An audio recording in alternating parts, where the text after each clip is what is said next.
10-15 ವರ್ಷ ಇಲ್ಲಿ ಬರ್ತಾ ಇದ್ದೀವಿ. ಸ್ವಾಮೀಜಿ ಅವರಲ್ಲಿ ಯಾವಾಗ ಕೂಡ ಆಶೀರ್ವಾದ ತಗೊಳ್ತಾ ಇದ್ದೀವಿ. ಇವತ್ತು ಮತ್ತೊಮ್ಮೆ ಇಲ್ಲಿ ಬರಲಿಕ್ಕೆ, ಅದು ಆಶ್ಲೇಷ ನಕ್ಷತ್ರ ಇರುವ ಇವತ್ತು ಬಂದು ಸ್ವಾಮೀಜಿಯವರ ಆಶೀರ್ವಾದ ತಗೊಂಡು ಎಲ್ಲ ಚೆನ್ನಾಗಿರ್ಬೇಕು, ತಮಿಳುನಾಡು ಜನ ಚೆನ್ನಾಗಿರ್ಬೇಕು, ಕರ್ನಾಟಕ ಜನ, ನಮ್ಮ ಭಾರತ ಜನ ಎಲ್ಲ ಚೆನ್ನಾಗಿರ್ಬೇಕು ಅನ್ನೋ ಒಂದು ಪ್ರಾರ್ಥನೆ ಮಾಡಿದೀವಿ.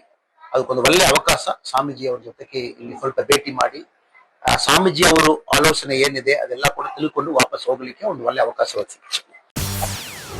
செய்திகளை உடனுக்குடன் தெரிந்து கொள்ள உடனே சப்ஸ்கிரைப் பண்ணுங்க.